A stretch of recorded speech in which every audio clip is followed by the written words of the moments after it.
ਤਾਂ ਜੀ ਬਹੁਤ ਬਹੁਤ ਸ਼ੁਕਰੀਆ ਤੁਹਾਡੇ ਵਕਤ ਦਾ। ਤੁਸੀਂ ਲਾਰਡਸ ਵਿੱਚ ਮੌਜੂਦ ਹੋ। ਕੀ ਲੱਗਦਾ ਤੁਹਾਨੂੰ ਪਾਕਿਸਤਾਨ ਦੀ ਟੀਮ ਪਹਿਲਾ ਮੈਚ ਹਾਰਨ ਤੋਂ ਬਾਅਦ ਅੱਜ ਕਮਬੈਕ ਕਰੇਗੀ? ਵੈਸੇ ਲਾਰਡਸ ਦੀ ਤਾਰੀਖ ਤੇ ਇਹੀ ਕਹਿੰਦੀ ਹੈ ਕਿ ਪਾਕਿਸਤਾਨ ਨੇ ਹਮੇਸ਼ਾ ਬਿਹਤਰ ਪਰਫਾਰਮ ਕੀਤਾ ਹੈ। बिल्कुल तुझे ठीक किया है। मेरे ख्याल अगर दो रेगुलर प्लेयर के नाम उतरेंगे ना मैदान से तो मेरा ख्याल है कि ये टीम कमबैक भी करेगी और मैच भी लगता है कि पूरे 5 दिन में होएगा क्योंकि इस टाइम के जो हालात लग रहे हैं वो कह रहे हैं जी 3 दिन च मैच खत्म होना है जी। पाकिस्तान की परफॉर्मेंस जी लीडदारी देखी जाए तो लोगों ने चौथे टिकट भी नहीं खरीदियां, उन्होंने सेल वास्ते भी नहीं लाइया। वो एडे कॉन्फिडेंट गोरे कहते जी असं 3 दिन च मैच मुका देना।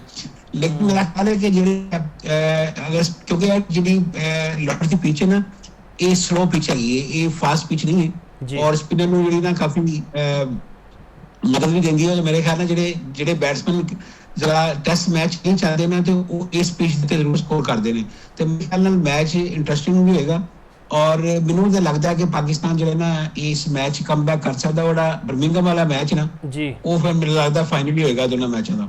ਅਵਾਨ ਸਾਹਿਬ ਇਹ ਦੱਸੋ ਕਿ ਤੁਸੀਂ ਸਾਰੇ ਇਸ ਕਮਿਊਨਿਟੀ ਦਾ ਹਿੱਸਾ ਹੋ, ਪਾਕਿਸਤਾਨੀ ਟੀਮ ਤੋਂ ਲੋਕ ਨਾਰਾਜ਼ ਤਾਂ ਨਹੀਂ ਹੈਗੇ ਨੇ? ਕੀ ਲੱਗਦਾ ਤੁਹਾਨੂੰ ਕਿੰਨਾ ਸਪੋਰਟ ਕਰ ਰਹੇ ਨੇ ਇਸ ਵੇਲੇ ਵੀ? नहीं नाराज से है ने पर वो गल है कि ना तुम जीतो या हारो हमें तुमसे प्यार है। वही वाला हिसाब इतने भी है कि लोग नाराज होंगे ने वक्ती तौर पर जो पाकिस्तान एक इनिंग्स तो और कुछ स्कोर तो मैच हारिया है तो बड़ी इंसल्टिंग गल है।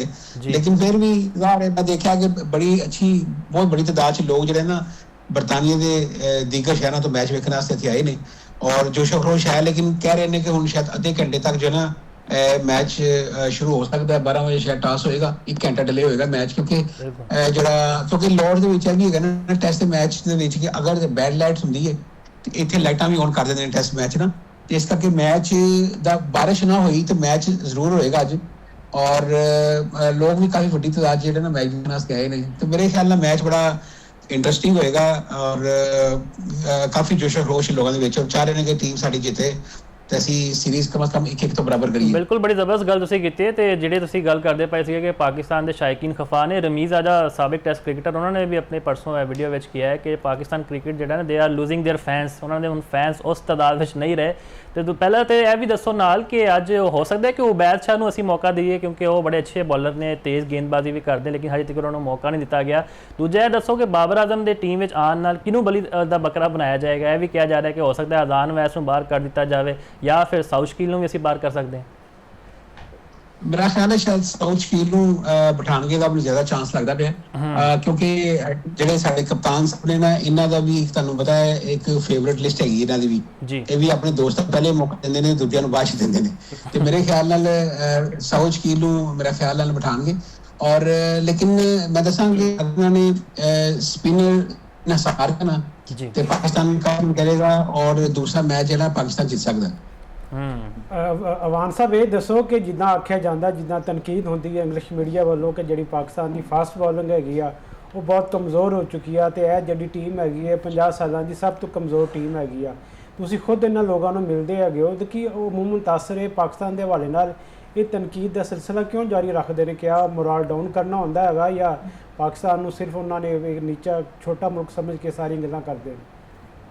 ਕੱਲ ਮੈਂ ਨਾ ਇੱਥੇ ਪ੍ਰੈਕਟਿਸ ਤੇ ਗਿਆ ਸੀ ਉੱਥੇ ਮੈਂ ਗਰਾਊਂਡ ਦੇ ਵਿੱਚ ਤੇ ਮੈਂ ਉਹ ਇੱਕ ਉਹ ਹੈਗਾ ਆਪਣਾ ਉਹ ਪ੍ਰੈਕਟਿਸ ਕਰਾ ਰਿਹਾ ਸੀ ਗੋਰਾ ਨੂੰ ਨਾ ਤੇ ਮੈਂ ਨਾ ਗੱਪਸ਼ਪ ਸ਼ੁਰੂ ਲਾਈ ਤੇ ਮੈਨੂੰ ਕਹਿੰਦਾ ਕਿ ਇਹ ਪਾਕਿਸਤਾਨ ਦੀ ਅਸਲ ਟੀਮ ਆਈ ਹੈ ਕਿ ਇਹ ਟੀਮ ਭੇਜੀ ਹੈ ਪਾਕਿਸਤਾਨ ਨੇ। ਮੈਂ ਕਿਹਾ ਨਹੀਂ ਅਸਲ ਟੀਮ ਹੈ। ਕਹਿੰਦਾ ਵੀ ਵਿੱਚ ਬਹੁਤ ਸਾਰੇ ਚਿਹਰੇ ਐਸੇ ਨੇ ਜਿਹੜੇ ਕਿ ਕਦੀ ਦੇਖੇ ਵੀ ਨਹੀਂ, ਨਾਮ ਵੀ ਨਹੀਂ ਸੁਣੇ ਤੇ ਇਹਨਾਂ ਦੇ। ਮੈਂ ਕਿਹਾ ਨਹੀਂ ਹੈ ਪਾਕਿਸਤਾਨ ਦੀ ਨੈਸ਼ਨਲ ਟੀਮ ਹੀ ਹੈ ਲੇਕਿਨ ਕਾਫੀ ਸਾਰੇ ਅਸਲ 'ਚ ਨਾ ਮਸਲਾ ਹੈਗਾ ਕਿ ਪਾਕਿਸਤਾਨ ਕ੍ਰਿਕਟ ਬੋਰਡ ਜਿਹੜਾ ਨਾ ਇਹ ਕੀ ਕਰਦਾ ਕਿ ਜਿਹੜੇ T20 ਤੋਂ ਪਲੇਅਰ ਕਰਕੇ ਤੇ ਉਹਨਾਂ ਨੂੰ ਅੱਗੇ ਟੈਸਟ ਵਿੱਚ ਲੈਂਦਾ। ਇਸ ਤਰ੍ਹਾਂ ਨਹੀਂ ਕੰਮ ਹੋਣਾ। ਜਿਹੜਾ ਟੈਸਟ ਕ੍ਰਿਕਟ ਟੋਟਲੀ ਡਿਫਰੈਂਟ ਚੀਜ਼ ਹੈ ਔਰ ਜਿਹੜੀ ਲਿਮਿਟਿਡ ਓਵਰ ਵਾਲੀ ਉਹ ਡਿਫਰੈਂਟ ਕ੍ਰਿਕਟ ਹੈ। ਜਦੋਂ ਤੱਕ ਪਲੇਅਰ ਦਾ ਸਟੈਮਿਨਾ ਮੈਂ ਤੇ ਵੀ ਦੇਖਿਆ ਕਿ ਪਲੇਅਰ ਟੈਸਟ ਮੈਚ ਖੇਡਣ ਤੋਂ ਡਰਦੇ ਨੇ, ਫਾਸਟ ਬੋਲਰ ਵੀ ਡਰਦੇ ਨੇ ਕਿ ਵੀ ਇੰਨਾ ਉਹਨਾਂ ਦਾ ਸਟੈਮਿਨਾ ਨਹੀਂ ਹੈਗਾ ਇੰਨੇ ਓਵਰ ਖਿਲਾਉਣ ਦਾ। ਤੇ ਜਦੋਂ ਤੁਸੀਂ ਪਾਕਿਸਤਾਨ ਦੇ ਅੰਦਰ ਤੁਸੀਂ 3 ਰੋਜ਼ਾ ਕ੍ਰਿਕਟ ਜਾਂ 5 ਰੋਜ਼ਾ ਕ੍ਰਿਕਟ ਨੂੰ ਜਦੋਂ ਤੱਕ ਰੈਗੂਲਰ ਨਹੀਂ ਕਰੋਗੇ ਉੱਤੇ ਕਿ ਬੋਲਰ ਜਾਂ ਬੈਟਸਮੈਨ ਉਹ ਕ੍ਰਿਕਟ ਖੇਲ ਕੇ ਜਦੋਂ ਤੱਕ ਆਪਣਾ ਉਹ ਸਟੈਮਿਨਾ ਨਹੀਂ ਬਣਾਉਣਗੇ ਨਾ ਉਦੋਂ ਤੱਕ ਟੈਸਟ ਕ੍ਰਿਕਟ ਜਿਹੜੀ ਨਾ ਤੁਸੀਂ ਉਹਨੂੰ ਪ੍ਰਮੋਟ ਨਹੀਂ ਕਰ ਸਕਦੇ। ਤੇ ਮੇਰੇ ਖਿਆਲ ਨਾਲ ਟੈਸਟ ਕ੍ਰਿਕਟ ਨੂੰ ਜਿਹੜਾ ਨਾ ਪਲੇਅਰ ਅੱਛੇ ਪਲੇਅਰ ਕੱਢਣ ਵਾਸਤੇ ਇਹ ਜ਼ਰੂਰੀ ਹੈ ਕਿ ਤੁਸੀਂ ਜਿਹੜਾ ਨਾ ਜਿਹੜਾ ਟੈਸਟ ਪਲੇਅਰ ਹੈ ਨਾ ਉਹਨਾਂ ਦਾ ਉਹਨਾਂ ਨੂੰ ਪ੍ਰੋਡਿਊਸ ਕਰਨ ਵਾਸਤੇ ਮੈਂ ਕਹਾਂਗਾ ਕਿ ਤੁਸੀਂ ਜਿਹੜਾ ਨਾ ਲਿਮਿਟਿਡ ਆਵਰ ਤੋਂ ਬਾਹਰ ਆ ਕੇ ਫਿਰ ਪਲੇਅਰਾਂ ਨੂੰ ਤੁਸੀਂ ਚੂਜ਼ ਕਰੋ ਤੇ ਫਿਰ ਬਿਹਤਰ ਹੈ। ਬਿਲਕੁਲ ਗੁਲਾਮ ਸਾਹਿਬ, ਬਹੁਤ ਬਹੁਤ ਸ਼ੁਕਰੀਆ ਤੁਹਾਡੇ ਕੀਮਤੀ ਵਕਤ ਦਾ। ਅਸੀਂ ਵੀ ਉਮੀਦ ਕਰਦੇ ਹਾਂ ਕਿ ਮੈਚ ਚੰਗਾ ਹੋਇਆ, ਆਖਰੀ ਬਾਲ ਤੱਕ ਜਾਏ, ਐ ਨਾ ਜਿੱਦਾਂ ਤੁਸੀਂ ਕਹਿ ਰਹੇ ਹੋ ਕਿ 3 ਦਿਨ ਵਿੱਚ ਹੀ ਖਤਮ ਹੋ ਜਾਏ, ਅੱਲਾ ਨਾ ਕਰੇ, ਕਿਉਂਕਿ ਸਾਡੇ ਦਿਲ ਪਹਿਲੇ ਹੀ ਬੜੇ ਟੁੱਟ ਚੁੱਕੇ हैं ਹੋਰ ਅਸੀਂ ਮਜ਼ੀਦ ਬਰਦਾਸ਼ਤ ਨਹੀਂ ਕਰ ਸਕਦੇ। ਯੂਸਫ ਸਾਹਿਬ, ਜਿਵੇਂ ਅਵਾਨ ਸਾਹਿਬ ਕਹਿ ਰਹੇ ਸੀਗੇ ਕਿ ਪਾਕਿਸਤਾਨ ਦੀ ਟੀਮ ਮਤਲਬ ਇੰਜ ਲੱਗਦਾ ਹੈ ਕਿ 3-4 ਦਿਨ 'ਚ ਹੀ ਮੈਚ ਮੁੱਕ ਜਾਏਗਾ, ਤੁਹਾਡੇ ਕੋਲ ਕੋਈ ਚਾਹੀਦਾ ਫਾਸਟ ਬੋਲਰ ਹੀ ਨਹੀਂ ਹੈ। ਤੁਸੀਂ ਨਹੀਂ ਸਮਝਦੇ ਸਿਲੈਕਸ਼ਨ ਕਮੇਟੀ ਇੱਥੇ ਜ਼ਿੰਮੇਦਾਰ ਹੈ? ਜਿੱਦਾਂ ਅਸੀਂ ਨਸੀਮ ਸ਼ਾਹ ਦੀ ਕੱਲ ਵੀ ਗੱਲ ਕਰਦੇ ਪਏ ਸੀਗੇ, ਮੁਹੰਮਦ ਹਸਨੈਨ, ਅਲੀ ਰਜ਼ਾ, ਕਿਤੇ ਨਾ ਕਿਤੇ ਇਹਨਾਂ ਨੂੰ ਵੀ ਟਰਾਈ ਕਰਨਾ ਚਾਹੀਦਾ ਤਾਂ ਕਿ ਜਿਹੜੇ ਬਰਤਾਨਵੀ ਜਰੀਦੇ ਕਹਿ ਰਹੇ ਕਿ ਸਾਡੇ ਕੋਲ 150-149 ਵਾਲਾ ਬੋਲਰ ਨਹੀਂ ਰਹਿ ਗਿਆ, ਅਸੀਂ ਇਹਨਾਂ ਨੂੰ ਖਾਮੋਸ਼ ਕਰਾ ਦਈਏ। ਦੇਖੋ ਮੁਫਾਜ਼, ਇਹ ਜਿਹੜੀ ਚੀਜ਼ਾਂ ਸਾਹਮਣੇ ਆ ਰਹੀਆਂ ਨੇ, ਕੋਈ 2-3 ਸਾਲਾਂ ਤੁਸੀਂ ਅਗਰ ਪਰਫਾਰਮੈਂਸ ਦੇਖੀਏ ਪਾਕਿਸਤਾਨ ਦੀ ਟੀਮ ਦੀ, ਉਹ ਜ਼ਵਾਲ ਪਜ਼ੀਰ ਹੈਗੀ ਆ। ਇਸ ਵੇਲੇ ਅਸੀਂ 9ਵੇਂ ਨੰਬਰ ਤੇ ਹੈਗੇ, ਇਸ ਤੋਂ ਥੱਲੇ ਵਾਲੀ ਕੋਈ ICC ਟੈਸਟ ਚੰਗੀ ਕੋਈ ਪੋਜੀਸ਼ਨ ਹੀ ਨਹੀਂ ਹੈਗੀ। ਤੇ ਇਸ ਲਈ ਮੈਂ ਸਮਝਦਾ ਕਿ ਪਾਕਿਸਤਾਨ ਟੀਮ ਨੂੰ ਆਪਣੀ ਪਾਲਿਸੀਆਂ ਤੇ ਜ਼ਰੂਰ ਨਜ਼ਰਸਾਨੀ ਕਰਨ ਦੀ ਲੋੜ ਹੈਗੀ ਆ।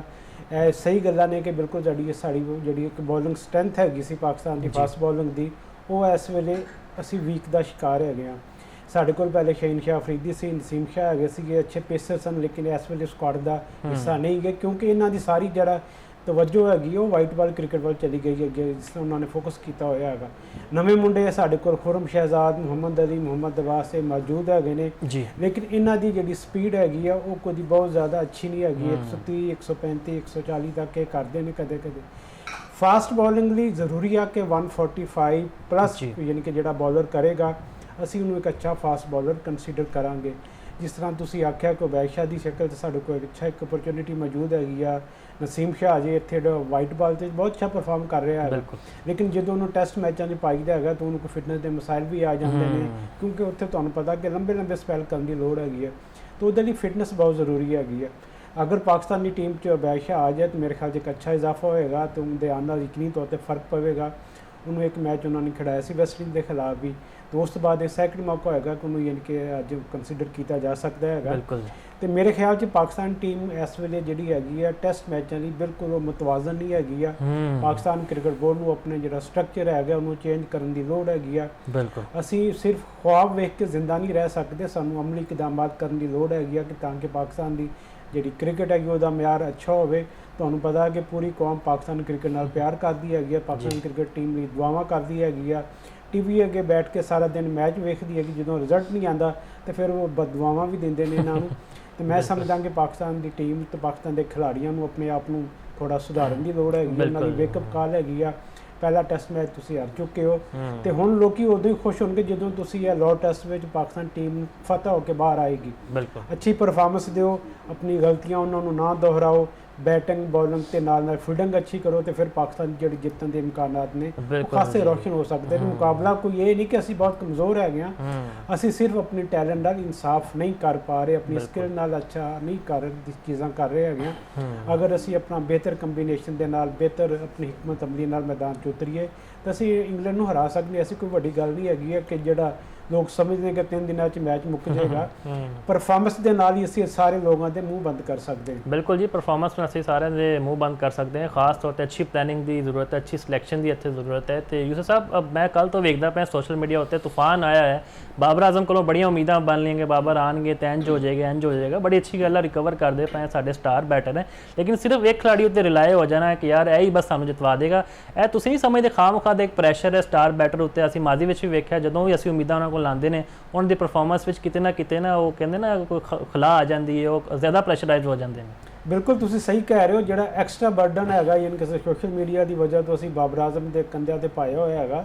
वो यार उत्थे सारे 11 मुंडे जिहड़े है ने प्रोफैशनल गए ने, पैसे लेंदे हैं, उस स्किल उन्हां दी बेहतर हैगी है, उन्हां दा इंतखाब पाकिस्तान वास्ते होया। सिर्फ बाबर आजम टीम का हिस्सा नहीं हैगा। ये जिहड़ी टेस्ट क्रिकेट हैगी है सिर्फ किसी एक प्लेयर का नाम नहीं हैगी।